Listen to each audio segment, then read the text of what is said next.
Next day, he asked Maggie what love feels like. She said love is wanting to see each other, like your lunch. Wanting to know each other's pasts and being part of each other's futures. Cage knew he was in love with Maggie, and he held her face in his hands. He wanted to feel the warmth of Maggie's lips, but no matter how seriously he tried, he felt nothing and just watched Maggie leave. Cage stood there, clueless. A few days later, Nathan was discharged and his family threw a party, with Maggie, his doctor, also getting an invite. Here, he finally met Cage again, and the family captured the sweet moment with cameras. But when Maggie picked up the photo, she noticed a blank space beside the girl, which reminded her of her conversation with Cage in the library. She began to examine her words about being a messenger from God. That night, Maggie intentionally kept Cage back because she wanted to know where he came from. Why was he always so mysterious? While chopping vegetables, Cage accidentally cut his finger, but it healed instantly, and Maggie couldn't believe her eyes. She grabbed Cage's hand and sliced it, but he seemed to pull back instinctively from the pain. But after she had taken the towel away, his palm remained completely unharmed.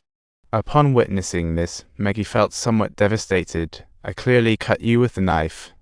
I felt you feeling it. It's not supposed to happen like this. How do I explain? You think it's the doctor doing this, or a girl doing this, like a girl would.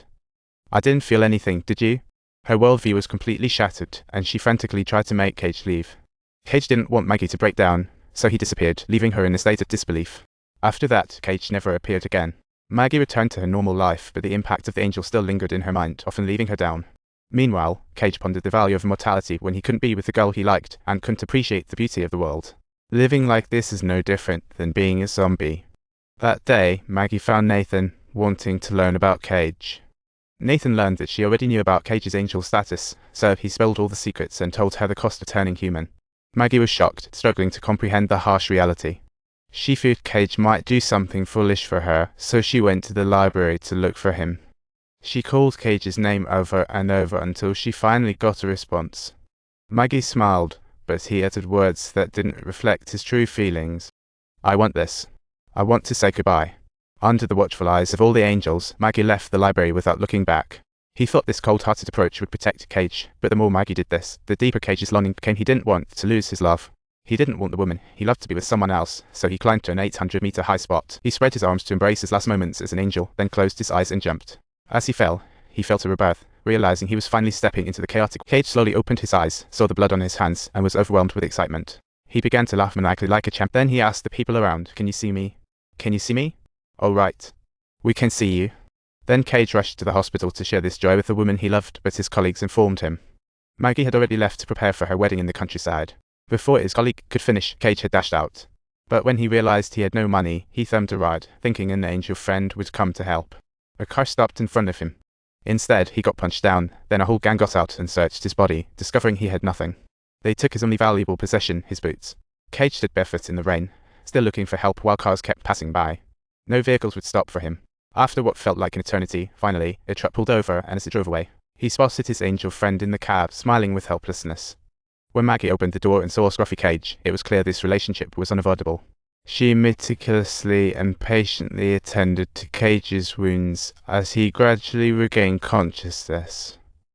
They kissed each other passionately, deeply feeling the love that flowed between them. They explored every inch of each other's skin, absorbing the signals from one another. This real sensation engulfed Cage, and the next morning as he woke up, Cage enjoyed his shower, eyeing shampoo and body wash bottles like a kid in a candy store. He thought about trying them all, while Maggie was preparing breakfast outside. Suddenly she realized they were missing a crucial seasoning, so she hurried off to the. On her way back through a grove, she didn't notice the truck rushing out, and before she could react, it was too late. At home, Cage seemed to have the alarm bells ringing and sprinted toward the grove. Among scattered pears, there was Maggie, covered in wounds by the truck. Cage was desperate to find help, but Maggie whispered the driver had gone for help. "Stay with me, Cage. I just want to touch you. I want to feel you. Touch your hand. Do you know what this means? Do you even know?" Soon, Maggie saw another angel come for her, and the harshness of fate made Cage break down in tears. He had only been human for 2 days, and already faced life's complexities. Raindrops fell at the funeral, punishment for his solitary existence. Surrounded by delightful fruits, Cage always picked pears sweet and juicy, like sugar melting in your mouth. This was Maggie's favorite flavor once.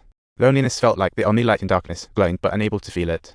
Finally, Cage's angel friend showed up and asked the downcast Cage, "If you had known in advance that this would happen, would you still insist on doing it?" "I really wouldn't dare to let her hair scatter all over the ground." Her mouth utters words, her hand reaches out,